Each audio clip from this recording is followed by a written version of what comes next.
Este programa é livre para todos os públicos.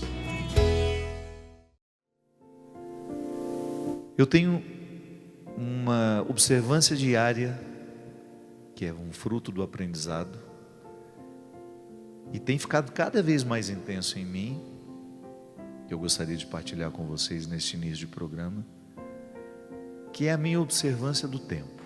Como é que eu estou gastando o meu tempo?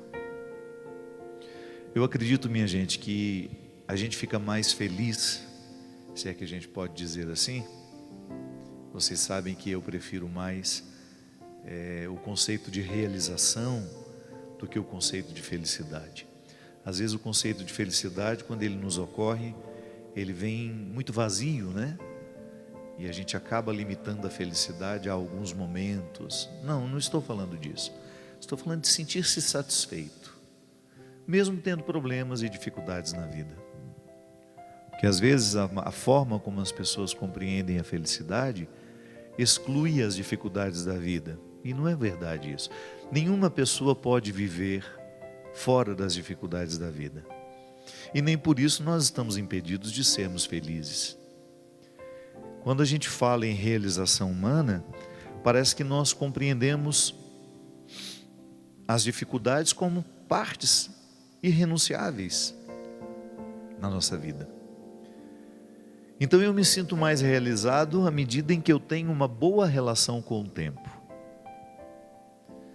Há algumas semanas nós trouxemos aqui a Isabela Camargo, que nos ajudou a refletir sobre a síndrome de burnout, que é justamente quando o excesso de trabalho nos adoece. Burnout é todo o processo de desequilíbrio mental mesmo, nascido dos nossos excessos, sobretudo no trabalho. Naquele dia a gente falava de como nós temos uma dificuldade de lidar com o momento presente. Você pode observar, nós estamos cada vez mais assim. Se isso já foi uma característica de outros tempos, de outras épocas, nós podemos dizer que nós estamos praticando muito essa incapacidade de lidar com o momento presente. Tem sido uma constante na nossa vida. À medida que eu falo, você pensa aí no que você vive, nas suas dificuldades também. Pode observar, dificilmente nós estamos inteiros no que nós estamos fazendo. Dificilmente nós estamos inteiros no lugar em que nós estamos. Por exemplo, eu vim de uma palestra, pode ser que eu esteja aqui falando com vocês, mas meu coração já esteja lá na minha casa, que é onde eu gostaria de estar agora. E porque eu estou ansioso para chegar lá em casa, eu acabo não fazendo bem feito o que me é pedido para ser feito agora. Então eu vou programando a minha agenda de um jeito em que eu nunca estou onde estou. Nunca estou onde está o meu corpo.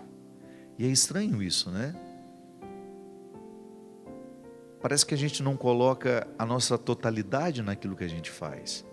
Eu não estou dizendo para vocês que neste momento está acontecendo comigo, não. Pelo contrário, eu estou com muita satisfação de estar aqui. Sobretudo neste tempo que eu estou em viagem e nós não temos regularmente o programa de direção espiritual. Então eu estou aqui em São Paulo com muita satisfação gravando. Saí do meu compromisso, poderia muito bem ir embora direto, mas não, quis passar aqui na casa de São Paulo, que sempre me acolhe toda vez que eu tenho uma necessidade ou para facilitar a minha vida. Estou aqui, me sinto feliz em estar aqui, conversar com vocês, falar com vocês das dificuldades que são nossas. Agora há pouco tempo nós tivemos lá na Diocese de Taubaté, no encontro de padres, uma reflexão sobre a direção espiritual. Eu tive a honra de abrir aquela manhã, aquele dia, a pedido do Dom Wilson, meu bispo, para falar sobre a direção espiritual na vida dos padres. Nós precisamos de colocar o nosso coração na ordem da reflexão. Nós precisamos refletir a vida que a gente vive. Então eu me sinto muito satisfeito em ter este espaço há mais de 10 anos, acho que há quase 13 anos já, o programa Direção Espiritual acontece. Eu me sinto extremamente feliz de estar aqui. Mas eu não posso negar que em muitos momentos da minha vida, eu não estou onde está o meu corpo. Eu não estou onde está o meu corpo. Porque minha cabeça está longe. E a gente sabe que não pode separar o corpo da alma, né? Isso é apenas uma forma de dizer. Mas quando eu digo que eu não estou aqui, ou quando eu estou ali, não estou lá, é porque o meu pensamento está em outra situação. Essa semana mesmo eu estava falando disso. Nós estamos conversando com uma pessoa e ela está mexendo no celular. Às vezes a gente está falando de coisas sérias, de coisas importantes, e o outro, por sua vez, ao invés de estar com a gente, escutando, olhando na gente, porque é importante a gente olhar no outro enquanto ele fala. Nós estamos longe ali, falando com uma outra pessoa, cuidando de uma outra situação, que não é aquela que está ali diante de mim. Isso é um desrespeito, né? E muitas vezes nas nossas relações familiares, este hábito vai ficando socializado. E se você reclama, a pessoa ainda diz, mas eu estou prestando atenção no que você está falando. Não está. Ela está me dando um pouco de atenção, mas não a atenção que eu gostaria de ter para tratar daquele assunto. É claro que se for um assunto trivial, mas se for uma situação que eu preciso da atenção da outra pessoa, é uma falta de respeito com quem fala. Mas nós estamos assim. Nós estamos com dificuldade de ficar onde está o nosso corpo. E aí, minha gente, nós começamos a criar uma indisposição interior que pode até chegar a virar uma doença. Como nós falávamos naquele programa com a Isabela, as doenças causadas pelo trabalho estão intimamente ligadas à insatisfação. A pessoa está insatisfeita, ela vai para cumprir o tempo, não há satisfação em fazer o que faz, em trabalhar no que trabalha, e consequentemente vai gerando um mal-estar emocional que mais cedo ou mais tarde estoura das mais diversas formas. Um desequilíbrio psiquiátrico, ou até mesmo problemas físicos, porque as nossas insatisfações emocionais, elas desaguam no corpo. É no corpo que tudo isso está acontecendo. Então eu tenho uma situação ruim ocupando a minha mente, porque está sob o poder de um pensamento ruim, opressivo, ela acaba criando disfunções para o resto do corpo. Porque todo o nosso organismo, todo o nosso funcionamento está intimamente ligado ao cérebro, né? Que é onde tudo acontece. É onde acontecem as nossas emoções. Eu já falei isso aqui várias vezes. Quando nós queremos falar de afeto, nós usamos a metáfora do coração. Meu coração está muito machucado, meu coração está ferido. Na verdade, isso é apenas um simbolismo. A gente fica ferido no cérebro. É o pensamento. É aqui onde tudo é arquitetado. É onde eu sei que eu sou eu, que você é você. É no nosso cérebro que nós temos as informações afetivas. E tudo isso manda recado para o resto do corpo. Então há muitas insatisfações emocionais, frutos deste jeito de viver estranho, que repercutem no nosso corpo. E é interessante porque nós já falamos tanto sobre isso, não é? Eu acredito que você mesmo, nas suas rodas de conversa, vira e mexe, você fala dessa dificuldade que você está tendo com o tempo. E por que a gente não toma decisões favoráveis, minha gente? Por que nós adiamos tanto, se nós já sabemos que estamos adoecidos por causa da nossa relação estranha com o tempo? De nunca estar onde estamos, ou às vezes de protelar decisões que modificariam a nossa maneira de lidar com o tempo? Sim, porque não há outra forma de lidar, ou melhor, de modificar a relação que você tem com o tempo, a não ser tomando decisões. Eu já dei esse testemunho várias vezes, mas nunca é demais dizer. Quando eu adoeci e eu precisei tomar os remédios, uns 20, 30 dias depois eu já estava mais equilibrado. Os remédios me provocaram uma melhora. E quem teve síndrome do pânico, agora essa síndrome de burnout, a depressão, sabe exatamente o quanto de fato a gente necessita da medicação. A medicação é fundamental, porque às vezes o que está faltando em nós é química.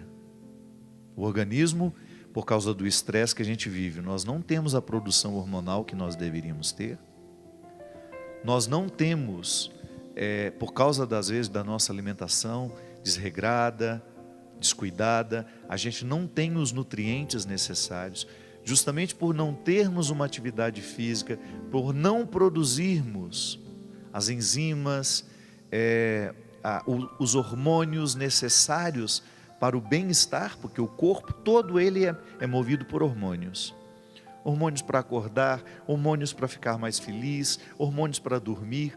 Nós somos um mecanismo regulado o tempo todo por uma produção hormonal que é a primeira a sofrer quando nós temos um período de estresse. Então eu posso estar doente por um estilo de vida. O meu estilo de vida vai me adoecendo. Se eu como mal, se eu não durmo bem, se eu atraso o meu descanso, se eu negligencio o meu tempo de descanso, fazendo coisas que poderiam esperar, se eu não faço o esforço para colocar na agenda do meu dia um momento para a atividade física, para o cuidado do corpo, é muito provável que mais cedo ou mais tarde eu receba a fatura, eu adoeça, porque quimicamente eu fico desorganizado. E tudo em nós é química. O nosso organismo é muito inteligente, minha gente. Nós produzimos químicas para tudo. Mas se nós negligenciamos o cuidado que temos com o corpo, lamentavelmente o organismo não consegue, durante muito tempo, dar o que precisa para a gente manter-se bem. Para a gente se manter bem. Então, quando eu adoeci e tive a melhora que o medicamento me trouxe, a primeira decisão, e eu acho que foi a mais sensata, foi: então, já que agora o medicamento me equilibrou, eu tomarei as decisões necessárias para interferir naquilo que está me adoecendo. E o que estava me adoecendo, que ficou claro como dia, a minha lida com o tempo. A forma como eu estava lidando com o tempo. Definitivamente, eu não nasci para viver na correria que eu vivia. Não é próprio do meu jeito de ser. Você entende muito bem o que eu estou falando. Há pessoas que não conseguem viver de outro jeito. A correria não é nenhum problema para elas. Elas gostam. Eu não, minha gente. Eu gosto de ficar. Eu tenho prazer em ficar. Mas de repente eu tinha uma vida que não me permitia ficar. Eu estava o tempo todo para lá e para cá, para lá e para cá. E vivi anos, mais de 10 anos nesse estilo de vida. Então, no momento em que eu me senti capacitado, no momento em que eu me senti mais equilibrado, poderia dizer, eu fui tomar as decisões. Porque se eu não tomasse as decisões, eu não estaria sendo justo comigo, com os meus remédios, com o médico que me acompanha, com os amigos que estão interessados na minha recuperação, com a minha família que está preocupada comigo, com aqueles que de fato ficam preocupados com a gente. Porque não é porque é a família que está preocupado com a gente. Aliás, boa parte das pessoas das nossas famílias às vezes nos interpretam como caixas eletrônicos. Lembra da gente quando precisa de dinheiro. Fala daquelas pessoas que estão de fato preocupadas com a gente, que se interessam pelo nosso bem-estar. Para ser justo com tudo isso, então eu fui lá no tabuleiro da vida e falei: isso precisa ser modificado aqui, ali, porque senão eu vou ficar adormecido, nem adormecido, porque é um termo impróprio, dá a impressão que eu estou dormindo o tempo todo, entorpecido, eu estou entorpecido pelo efeito do remédio, estou me sentindo bem e vou continuar vivendo com os motivos que me adoeciam. Não é inteligente. Não é inteligente continuar vivendo, provocando o que me adoece. Porque mais cedo ou mais tarde, os remédios perderão a capacidade de fazer comigo o que as minhas atitudes deveriam fazer. E é claro que depois, o remédio, auxiliado por uma atitude que modifica a vida, ele faz maravilhas em nós. Porque ele não está trabalhando sozinho. E você não está julgando sobre aquele remédio a responsabilidade de lhe curar. Por que eu digo tudo isso, minha gente? Porque nós estamos todos muito adoecidos, fisicamente, psíquica e emocionalmente. Doenças físicas, doenças emocionais, doenças espirituais que também estão ligadas à nossa lida com o tempo, doenças psíquicas. Porque a nossa lida com o tempo, em algum lugar aí, nós estamos negligenciando. Ou porque não temos tempo de cuidar de nós, ou porque estamos nos impondo um trabalho para o qual não fomos feitos, uma vida para a qual nós não fomos feitos, porque isso é importante demais, a gente saber administrar. Eu preciso fazer a atualização da minha identidade, eu preciso olhar para mim, para a minha essência, perceber tudo aquilo que me envolve, quais são as minhas escolhas, o que eu tenho feito, e muito honestamente dizer para mim se tudo isso que eu tenho feito tem realmente alguma coisa a ver comigo. Eu não posso gastar os meus dias, o meu tempo, estando num lugar que não tem nada a ver comigo. É como o Daniel que está aqui hoje. Então, boa noite, Daniel, obrigado pela sua presença. Daniel é músico. Você já imaginou se colocar Daniel para fazer um trabalho que não tem nada a ver com música? E às vezes precisa, né, Daniel? Para sobreviver. Mas é bom? Porque todas as suas aptidões te levam para este lugar.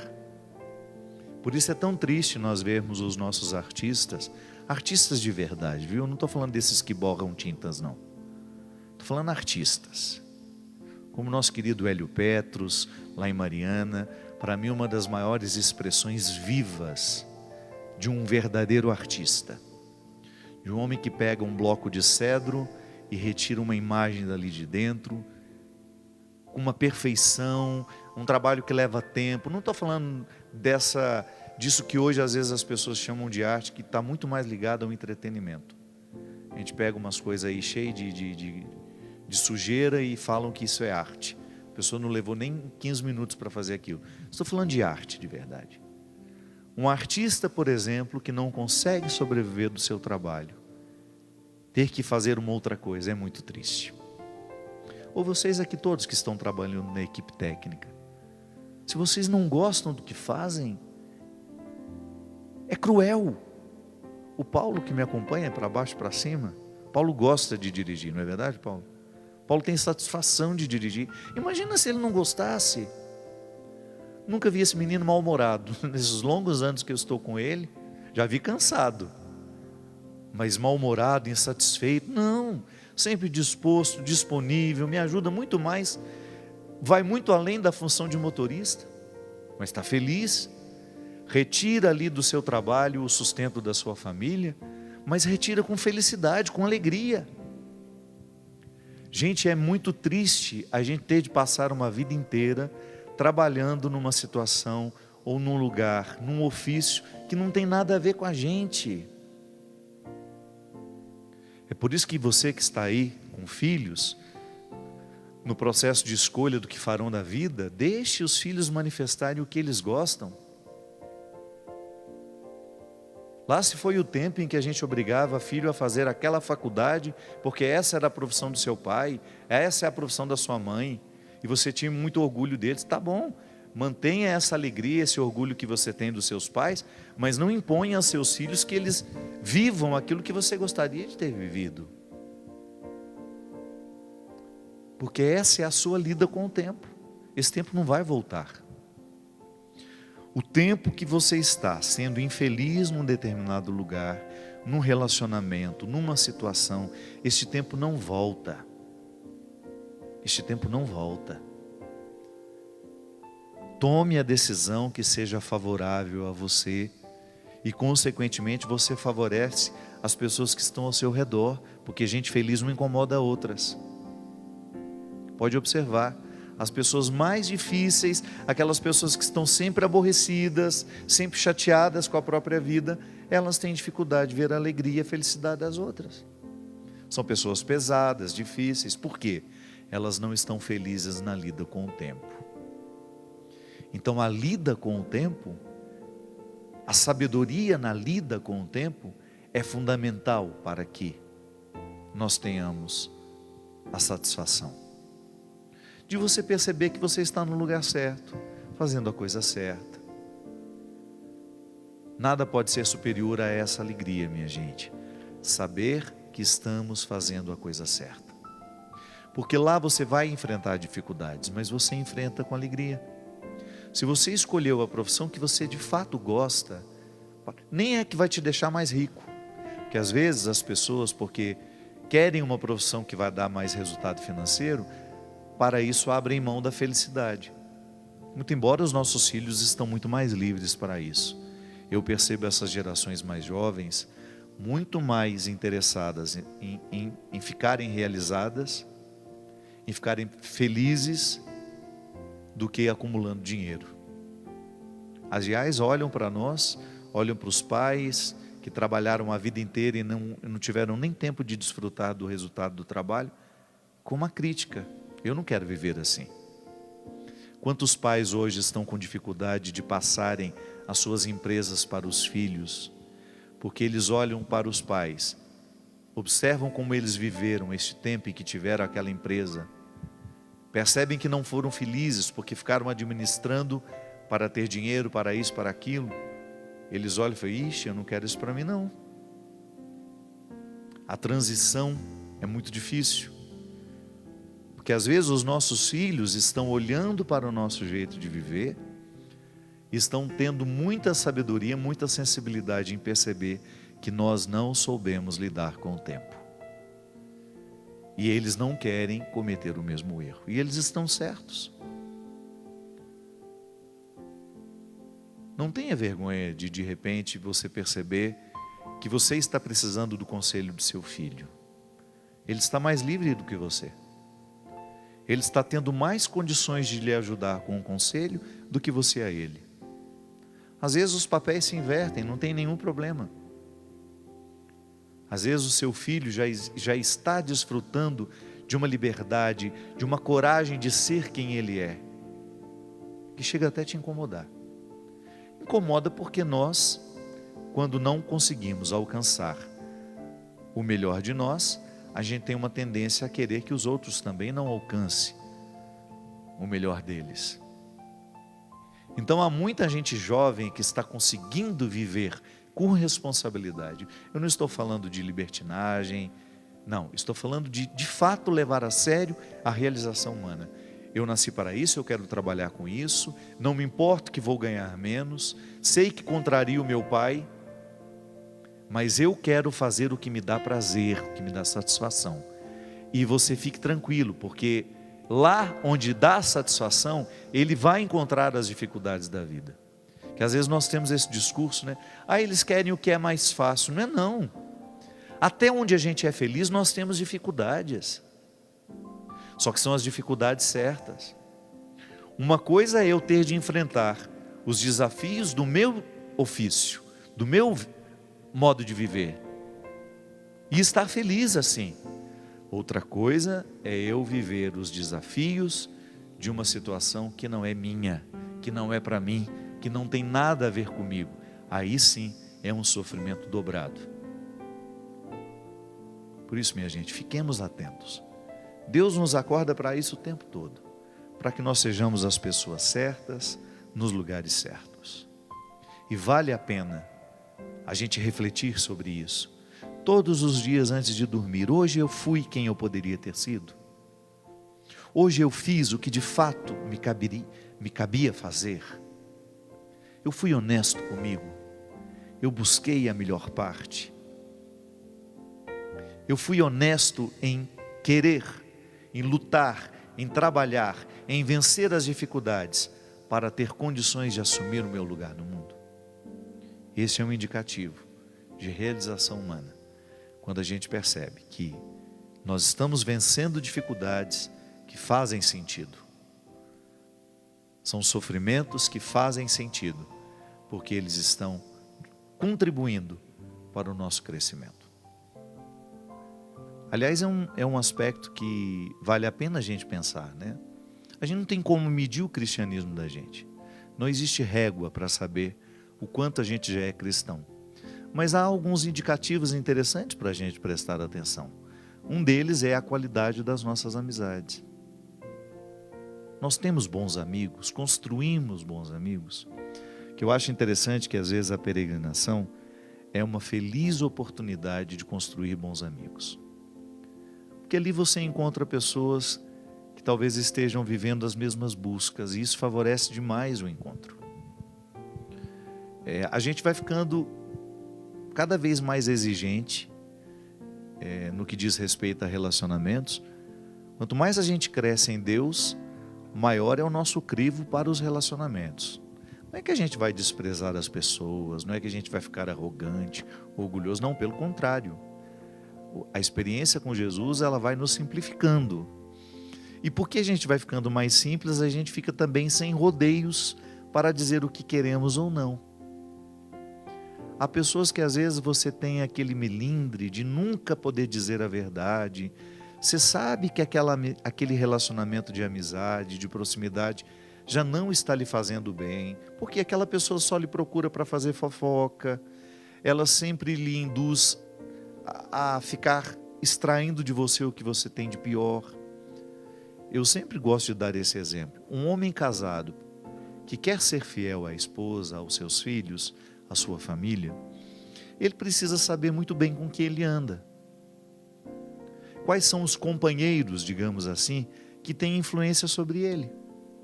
Porque se ele quiser ser fiel, é claro que ele não vai poder abrir guarda, baixar a guarda, para que pessoas que não estão nem um pouco interessadas na fidelidade dele à família, estejam por perto e influenciando. Então, às vezes, nós, nos nossos relacionamentos, nem sempre a gente tem o discernimento de perceber quem é que deveria ser mais próximo de nós neste momento da nossa vida. Da mesma forma que quando nós estamos doentes, nós precisamos de regularmente encontrar os médicos, a amizade é a mesma coisa. Quando nós estamos fragilizados, nós temos muita necessidade de termos pessoas de confiança ao nosso lado. Eu me lembro que foi isso que me sustentou muito. Eu poder olhar para o lado e reconhecer pessoas em quem eu confiava. E a confiança é fruto do tempo, né, minha gente? Não adianta a gente querer confiar da noite para o dia. É por isso que a gente precisa ter muito cuidado com os novos que chegaram. Não é que a gente vai fechar as portas para novas amizades. Não é isso. Mas é você ficar atento se estes que acabaram de chegar já são dignos de você confiar a sua vida. Confiança é gradual. Até nisso também nós demonstramos a nossa ansiedade, né? Nós queremos ficar amigos da noite para o dia, já queremos acelerar o tempo. Pode ter riscos nessa atitude, nessa escolha.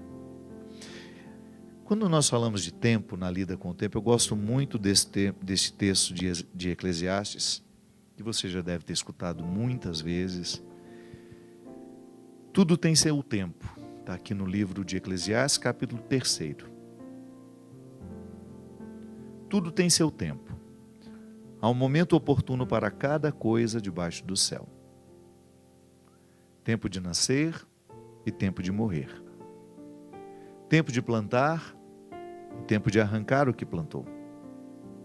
Tempo de matar, tempo de curar. Tempo de destruir e tempo de construir.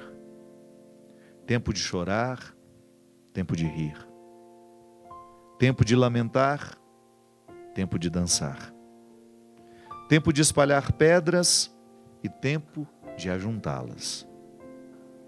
Tempo de abraçar e tempo de se afastar dos abraços. Tempo de procurar e tempo de perder. Tempo de guardar e tempo de jogar fora. Tempo de rasgar e tempo de costurar. Tempo de calar e tempo de falar. Tempo do amor, tempo do ódio, tempo da guerra, tempo da paz.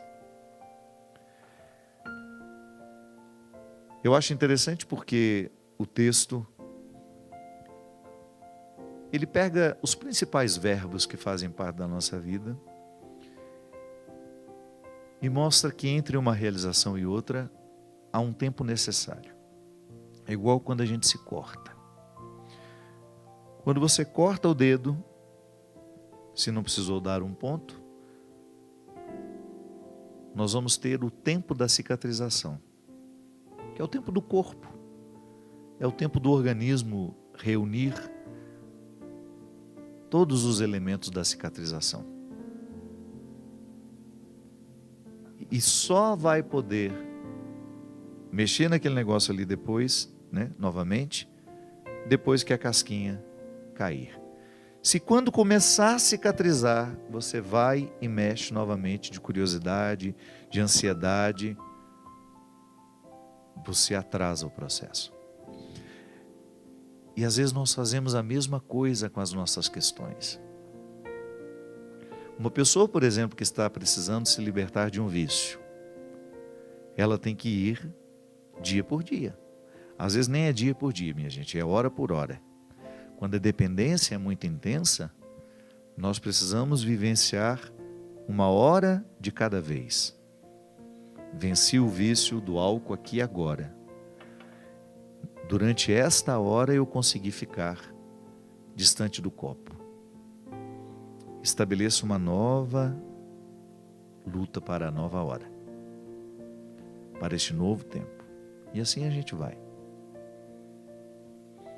Se eu achar que já estou curado e pegar o copo, vou só dar uma cheiradinha. Ixi, às vezes a gente volta a estaca zero.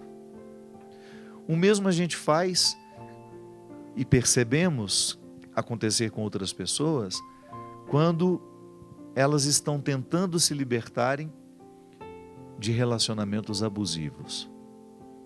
Porque o relacionamento abusivo é aquele, vamos dar um exemplo simples, aquele namoro que você sabe que só lhe faz mal, a pessoa não lhe quer bem, te usa o tempo todo, te trai o tempo todo, mas você gosta dele.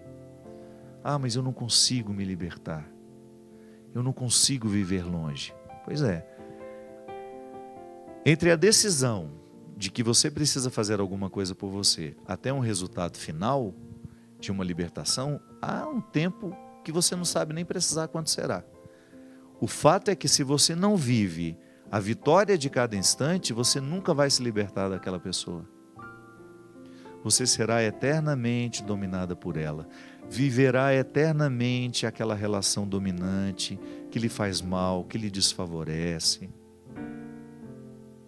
Eu me lembro que eu acompanhei um caso uma vez de uma moça que estava muito decidida que ela precisava terminar o namoro dela.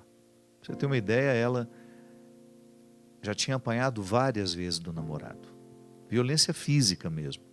Sem contar a violência emocional, que foi justamente afastá-la de todos os amigos.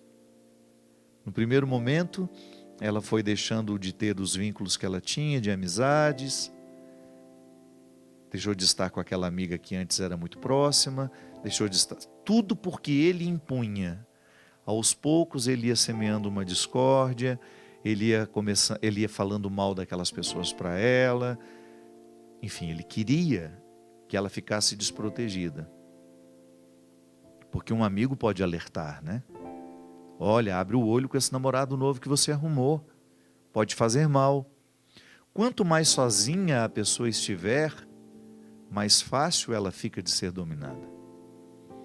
E depois que ele a afastou de todos os amigos, ele começou a afastá-la da família. E para mim ali foi o primeiro passo que porque eu notei, era uma pessoa de minha convivência. Falei, gente, não está certo esse negócio. Porque quem nos ama, faz questão de que nós estejamos junto das pessoas que nos amam também. É como eu vejo a minha mãe, por exemplo, feliz por saber que eu sou cuidado por onde eu vou. Porque o amor da minha mãe é verdadeiro. Diferente de uma pessoa que quando vê que eu estou sendo cuidado por uma outra, sente ciúme. Não estou dizendo que minha mãe nunca teve ciúme, mas é que o primeiro movimento é sempre ruim, né? Ai, que inveja, ai, queria estar lá fazendo isso por ele. Mas depois vem o amor. Não, mas que bom, eu não estou lá, alguém está fazendo por ele. O sentimento é possessivo e doentio quando você não é capaz de pensar no bem que eu preciso receber quando estou lá. Você quer que só você faça o bem. Então você fica privando a pessoa. Isso não é amor por isso. Quando a gente percebe que o outro está querendo nos afastar das pessoas que nos amam, tem que acender uma luz. A luz do perigo. Alguma coisa está errada. E assim foi. Ele conseguiu afastá-la dos amigos, conseguiu afastá-la da família, e aí sim estabeleceu sobre ela uma relação de muita agressividade, de todos os aspectos de agressividade, da agressividade que você puder imaginar.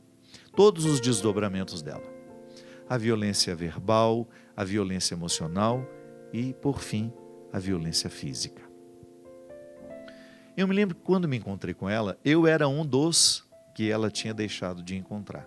E como era uma pessoa que eu gostava muito, eu fiz questão de procurá-la. No primeiro momento ela resistiu em conversar comigo. E quando a encontrei, tinha acabado de acontecer uma discussão muito séria entre eles, ela estava muito fragilizada e ela chorou muito. Chorou muito, muito, muito, muito.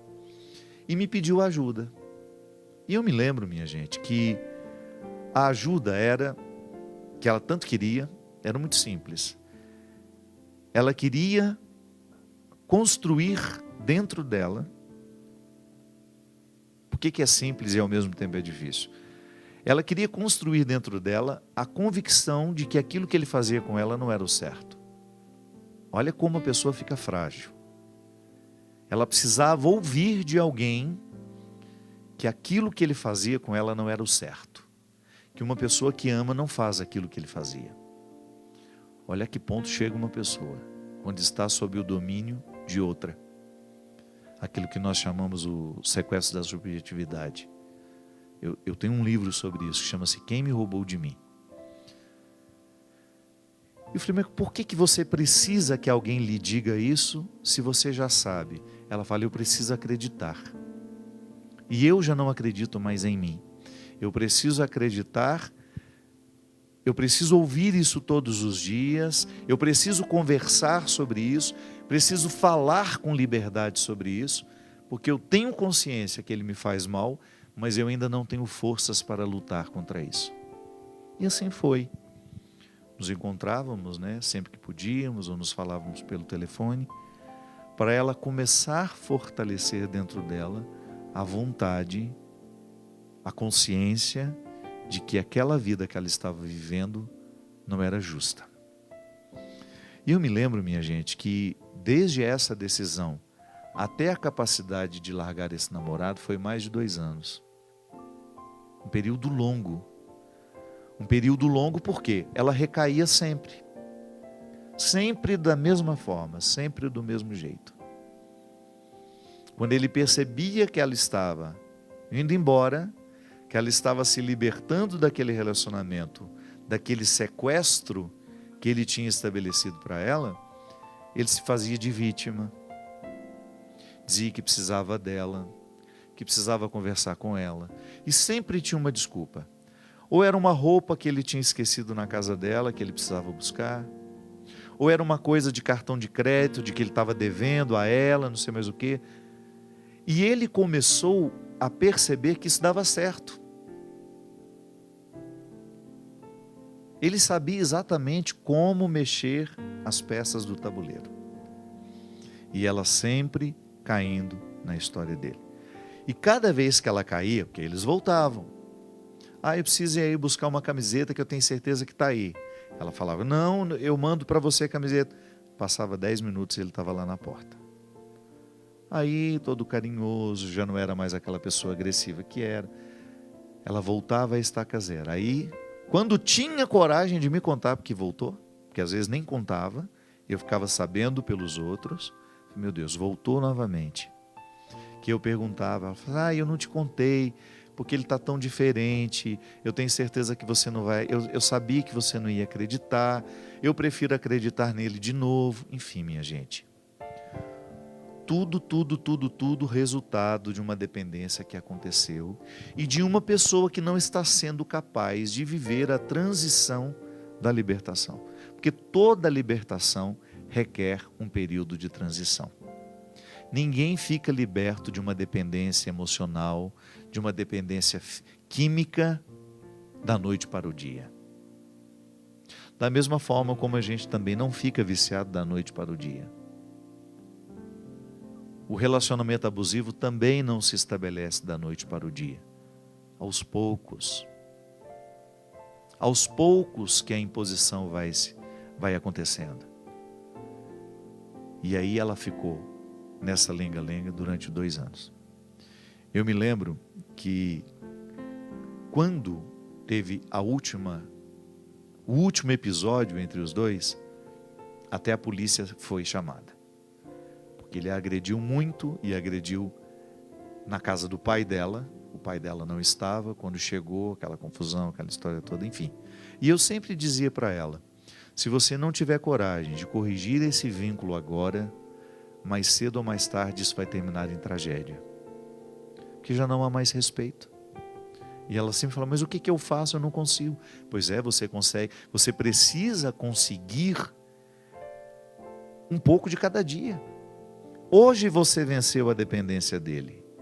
Igual eu falava anteriormente, quando a dependência está muito enraizada dentro de nós, nós precisamos vencer minuto a minuto, hora a hora, dia a dia, para depois você ter o privilégio de colecionar meses de superação. E às vezes, minha gente, a separação precisa ser muito radical. Não adianta você ter o telefone, eu bloqueei ele no meu celular. Mas você não o bloqueia, mas ele tem outras formas de chegar até você. Eu bloqueei ele um tempo, depois eu fiquei com dó. Tudo formas de se auto-sabotar. Não está sabendo viver a terapia do tempo. O povo de Israel, para poder chegar à terra prometida, precisou viver 40 anos de andanças, de transição. A terra prometida só foi possível porque eles atravessaram o deserto. E o deserto não é um lugar fácil de ser atravessado. Não é prazeroso passar pelo deserto, mas quando nós pensamos que a terra prometida nos espera, então a gente se sente motivado a viver o dia a dia. A gente precisa ter os olhos no que a gente quer alcançar.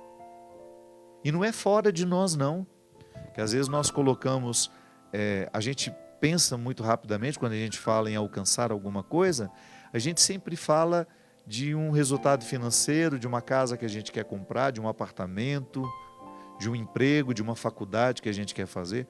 Não é nenhum problema. Essas realizações materiais fazem parte da vida. Mas a gente também precisa prestar atenção naquilo que de nós precisamos alcançar.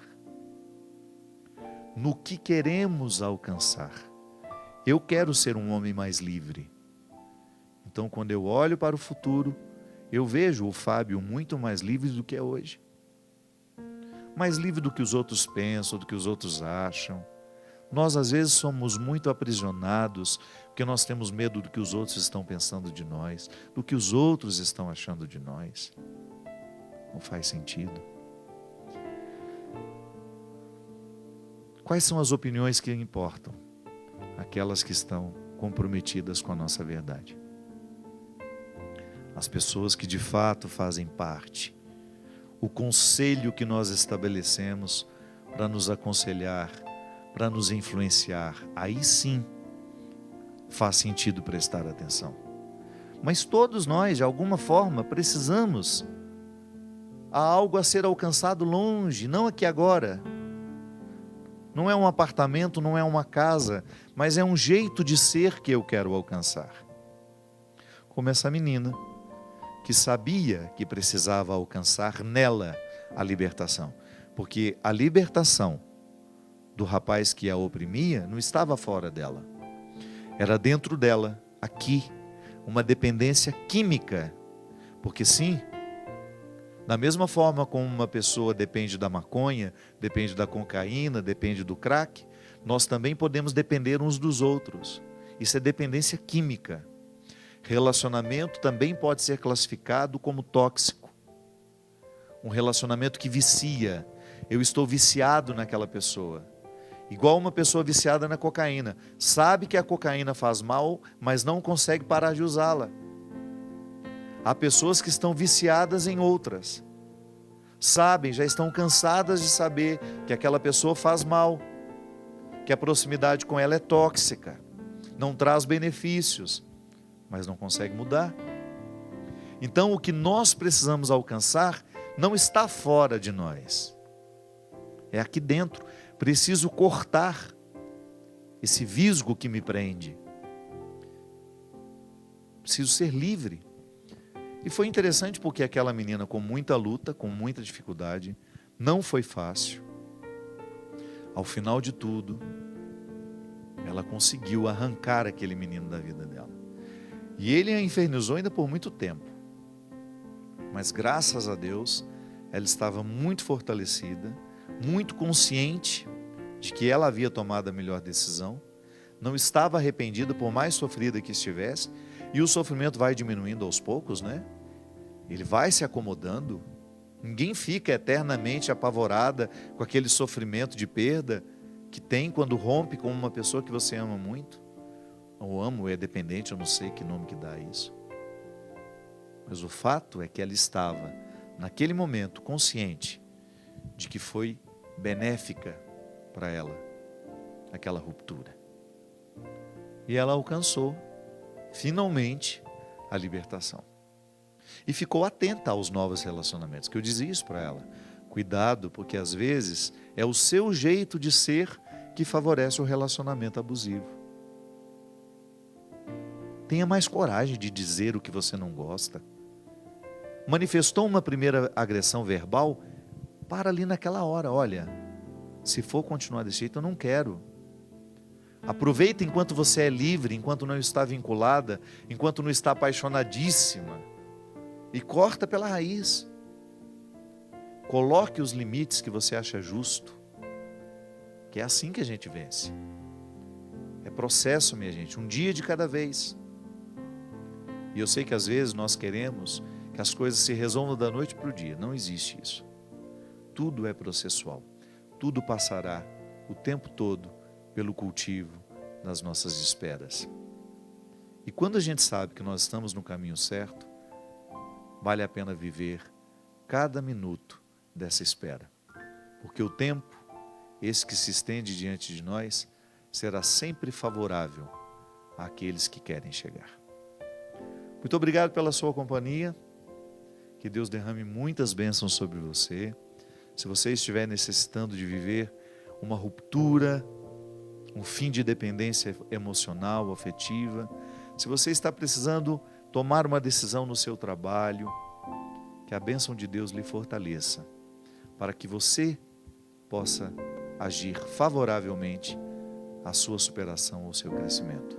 Ele que é Pai, Filho e Espírito Santo. Amém.